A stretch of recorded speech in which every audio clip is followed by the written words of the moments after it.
بسم اللہ الرحمن الرحیم۔ السلام علیکم دوستو اگر اپنے ارد گرد نظر دوڑائی جائے اور اس دنیا کو دیکھا جائے تو ہم دیکھتے ہیں کہ دنیا میں مسلمان جہاں بھی ہیں مشکل میں نظر آتے ہیں۔ وہ ذلیل و خوار ہو رہے ہیں، بدحال ہے، کھانے کو روٹی نہیں، رہنے کو گھر نہیں، آپس میں لڑ رہے ہیں۔ دوسری جانب غیر مسلم اور انگریز یا مغربی اقوام ہیں جو کہ مسلسل ترقی کرتی جا رہی ہیں اور خوشحال زندگی گزار رہی ہیں۔ سوال یہ پیدا ہوتا ہے کہ دین اسلام پر عمل کرنے والے ہم مسلمان ہیں، اس کائنات کو بنانے والے اللہ کو ہم مانتے ہیں اور اس کی عبادت کرتے ہیں، لیکن اس اللہ کو نہ ماننے والے اتنی تیزی سے ترقی کیوں کر رہے ہیں؟ ایسا ہی ایک سوال لیے ایک مسلمان شخص ڈاکٹر ذاکر نائک کے سامنے آیا اور یہ سوال داغ دیا۔ ڈاکٹر ذاکر نائک اور اس شخص کے درمیان یہ گفتگو انگریزی زبان ترجمہ پیش کر رہی ہے۔ آئیے آپ کو دکھاتے ہیں کہ سوال پوچھنے والے نے کیا کہا، اور اس ویڈیو کو مکمل طور پر دیکھنے کے بعد آپ کو بھی معلوم ہو جائے گا کہ دنیا بھر کے مسلمان آج مشکل میں کیوں نظر آتے ہیں اور اللہ تعالیٰ غیر مسلموں کو تیزی سے ترقی کیوں دے رہا ہے۔ Welcome, Brother Tuhel from Leeds. As you know, the Muslims of the years have declined in the areas of science, technology, and other fields. Now, why have we declined recently, and why are the Muslim nations bowing to Western countries for technological help and other help?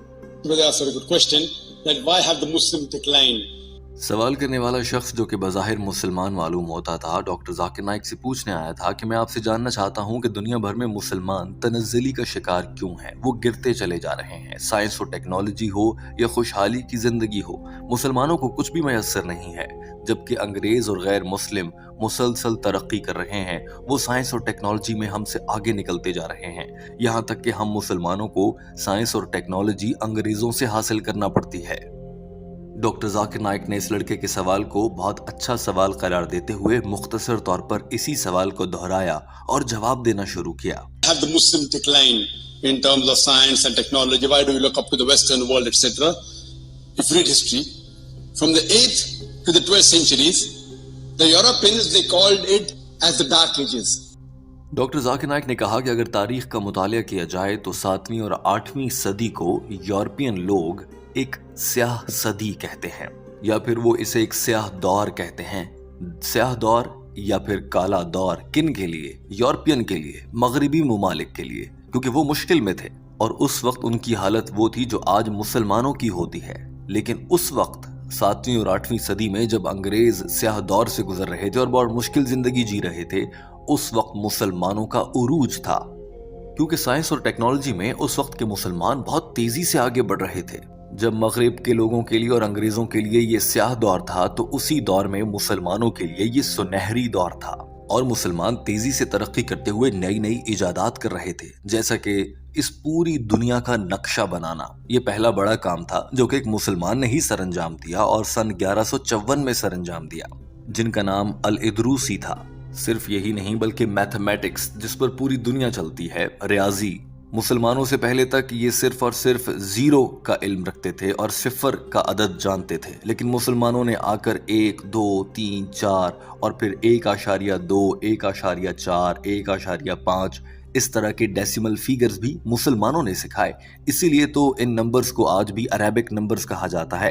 اسی طرح سے trigonometry, جو کہ mathematics کی ایک بہت اہم شاخ ہے، جس کے ذریعے البیرونی نامی مسلمان سائنسدان نے پوری دنیا کا قطر یعنی کہ ڈایامیٹر معلوم کر ڈالا تھا۔ اسی طرح سے مسئلہ فیثاغورس، جس پر آج کی پوری میتھمیٹکس بنیاد کرتی ہے، وہ بھی ایک مسلمان کی ایجاد ہے۔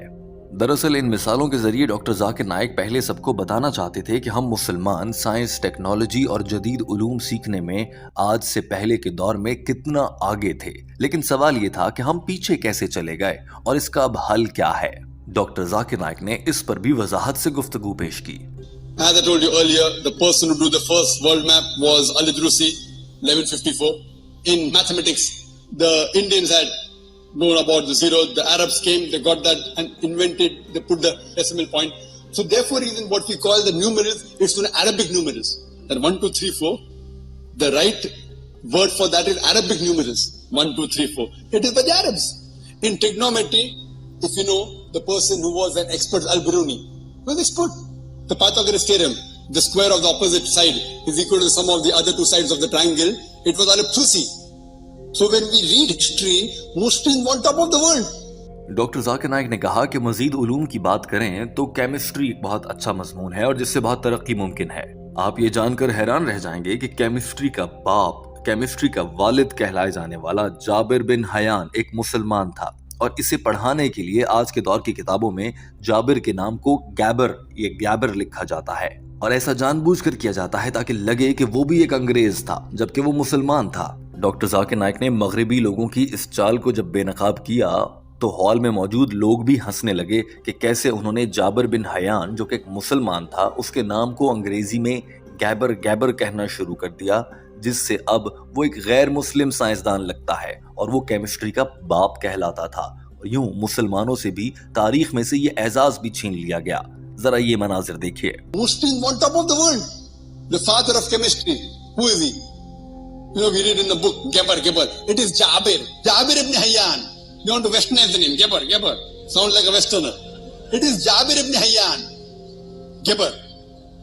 We read in school, the person who discovered the blood circulation, William Harvey.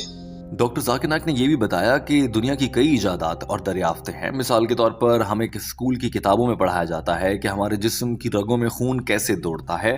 کہا جاتا ہے کہ خون کی ہماری رگوں میں گردش کو ولیم ہاروی نامی ایک انگریز سائنسدان نے معلوم کیا، جبکہ آج سے جب ولیم ہاروی نے ڈسکور کیا اس سے 400 سال پہلے ابن نفیس ایک مسلمان بایولوجسٹ اس بارے میں بھی واضح طور پر بتا چکا تھا. لیکن انگریزوں نے جان بوجھ کر کتابوں میں سے مسلمانوں کے نام مٹا دیے ہیں. اب ولیم ہاروی کو تو سب جانتے ہیں لیکن ابن نفیس جیسے مسلمان کو جس کا یہ حقیقی کارنامہ تھا اسے بھول گئے ہیں. ڈاکٹر ذاکر نائک نے یہ بھی بتایا کہ جیسا کہ جابر بن حیان کے نام کے ساتھ چھیڑ چھاڑ کر کے اسے گیبر کہا گیا ہے، اسی طرح سے ایک اور مسلمان سائنسدان اور فلاسفر جسے مشرق کا ارسطو بھی کہا جاتا تھا، بہت عظیم فلاسفر، اس کا نام آج ایویسینا لکھا جاتا ہے. ایویسینا، جبکہ یہ بھی انگریزوں کی شرارت ہے. دراصل ان کا نام ایویسینا نہیں، علی ابن سینا ہے. یہ ظاہر کرنے کے لیے کہ علی ابن سینا مسلمان نام ہے، اس کو چھپا دیا جائے. مغربی لوگوں نے تاریخ کی کتابوں میں اسے ایویسینا لکھ دیا ہے تاکہ دنیا کے بڑے بڑے کارنامے ایسا لگے کہ غیر مسلموں نے ہی کر رکھے ہیں. اس کے علاوہ بھی ڈاکٹر ذاکر نائک نے دنیا کی کئی جدید علوم اور ان سے وابستہ مسلمان سائنسدانوں کے نام گنوا دیے. مگر سوال تو یہ تھا کہ ہم مسلمان اتنی تنزلی کا شکار کیوں ہیں؟ اب ہم مسلمانوں میں ایسے لوگ پیدا کیوں نہیں ہوتے جو جدید سائنسی علوم اور ٹیکنالوجی میں ماہر ہوں؟ And 400 years before William Harvey, it was Ibn Nafis. Ibn Nafis was the first person who described the blood circulation. But in the books we read about William Harvey, no one knows about Ibn Nafis. In medicine, Razi, Muhammad, Shakir, they were experts. In chemistry, in medicine, in smallpox, we know the Aristotle of the East. Aristotle of the East. Avicenna. Ali ibn Sina. Avicenna. We think it's the Westerner, Avicenna. It is Ali ibn Sina. I can give hundreds of names of Muslim scientists, but I agree with you. Doctor Zakir Naik نے کہا کہ ایسے میں ہزاروں سائنسدانوں کے نام بتا سکتا ہوں، لیکن میں آپ سے اتفاق کرتا ہوں. میں مانتا ہوں آج کے دور کا مسلمان گراوٹ کا شکار ہے. وہ جدید علوم سے دور ہے، وہ ٹیکنالوجی میں پیچھے ہے، ترقی میں بہت پیچھے ہے، اور انگریز بھاگتا اور دوڑتا چلا جا رہا ہے. ہم مسلمان عروج پر تھے مگر آج ہم مسلمان گر چکے ہیں، اور اس کی بڑی وجہ یہ ہے کہ اس وقت جب مسلمانوں کی ترقی کا دور تھا جسے سنہری دور کہا جاتا ہے، اس وقت ہم مسلمان اپنے مذہب کے بہت قریب تھے. اس پر اپنے مذہب پر باقاعدہ عمل کرتے تھے. دین اسلام ہی ہمارا اوڑھنا بچھونا اور زندگی گزارنے کا سلیقہ ہوا کرتا تھا. لیکن آج ہم مسلمان قرآن پاک اور صحیح احادیث سے دور ہو چکے ہیں، اور مغرب کے لوگ انگریز ترقی کیوں کر رہے ہیں؟ ڈاکٹر ذاکر نائک نے اس کی بہت دلچسپ وجہ سامنے رکھ دی. I can give hundreds of names of Muslim scientists, but I agree with you. Now, the Muslims have declined. We Muslims on top of the world. The reasons today the Muslims have declined and we're on the receiving end is because that time we were close to our religion. Now Muslims have gone away from our religion, away from Quran and Sahih Hadith. The Westerners have advanced. Doctor Zakir Naik نے کہا کہ مسلمان دین سے دور ہوئے تو وہ گرتے چلے گئے، لیکن مغرب کے لوگ اور انگریز جب اپنے دین سے دور ہوئے تو وہ کامیاب ہوتے چلے گئے. ذرا غور کیجئے، ہم نے اپنا مذہب چھوڑا، مذہب سے دور ہوئے تو ہم گرنے لگے. انگریزوں نے اپنا مذہب چھوڑا تو وہ ترقی کرنے لگے. اور اس کی وجہ صرف اتنی ہے کہ ان کا مذہب جو انہیں سکھاتا ہے وہ حق نہیں ہے، وہ سچ نہیں ہے، وہ ان مذہبی کتابوں سے لیا گیا ہے جن میں رد و بدل کر دیا گیا ہے، اللہ کا حقیقی پیغام ان کے پاس نہیں ہے۔ اور اس سے پہلے جب وہ ایک غلط پیغام پر بہت زیادہ عمل کر رہے تھے، یعنی کہ اپنے مذہب پر صحیح سے عمل کر رہے تھے، تو وہ ترقی نہیں کر رہے تھے کیونکہ ان کا مذہب انہیں زندگی جینے کا صحیح طریقہ نہیں بتاتا۔ اسلام جینے کا صحیح طریقہ بتاتا ہے اور یہی دین حق ہے۔ اگر آج بھی ہم مسلمان اپنی زندگیوں کو قرآن پاک اور صحیح احادیث کی روشنی میں گزارنا شروع کر دیتے ہیں تو ہم مسلمانوں کے لیے وہ سنہرا دور، ترقی کے ادوار اور جدید ٹیکنالوجی اور دنیا کی ساری پر آسائش زندگیاں ہمارے حصے میں بھی آ سکتی ہیں۔ اور دوسری جانب اگر انگریز ایک بار پھر سے گمراہ ہو جائیں اور اپنے ہی مذہب پر عمل کرنا شروع کر دیں تو وہ پھر سے گرنا شروع کر دیں گے۔ ڈاکٹر ذاکر نائک نے یہ کہہ کر اپنا جملہ مکمل کیا، یہ مناظر دیکھیے۔ Declined because we have gone away from our religion. The Westerners have advanced because they too have gone away from their religion. Their religion is not haq, our religion is haq. The reason we have gone away from Quran and Sunnah, that's the reason we are in this situation. If we go back to Quran and the Sahih Hadith and implement the guidance given by Allah and His Rasul, inshallah, once again we'll be on top of the world. I hope that answers the question.